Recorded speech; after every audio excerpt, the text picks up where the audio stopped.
ঠান্ডা রে, ঠান্ডা রে।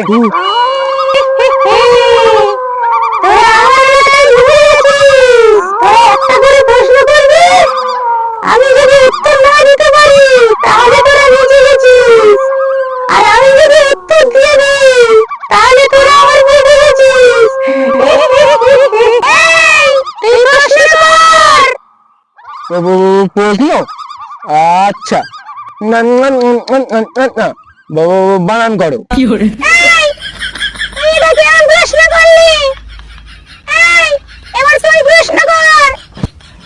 আমাকে এমন একটা জিনিস এনে দাও যার মধ্যে অনেকগুলো ফুটো। লং লং লং কিরমির কোপ। বলে তো আমার পাঁচ কোন ফুটো দিয়ে বার হয়েছে? এই ফুটো দিয়ে। ইহি, আমার এই ফুটো দিয়ে।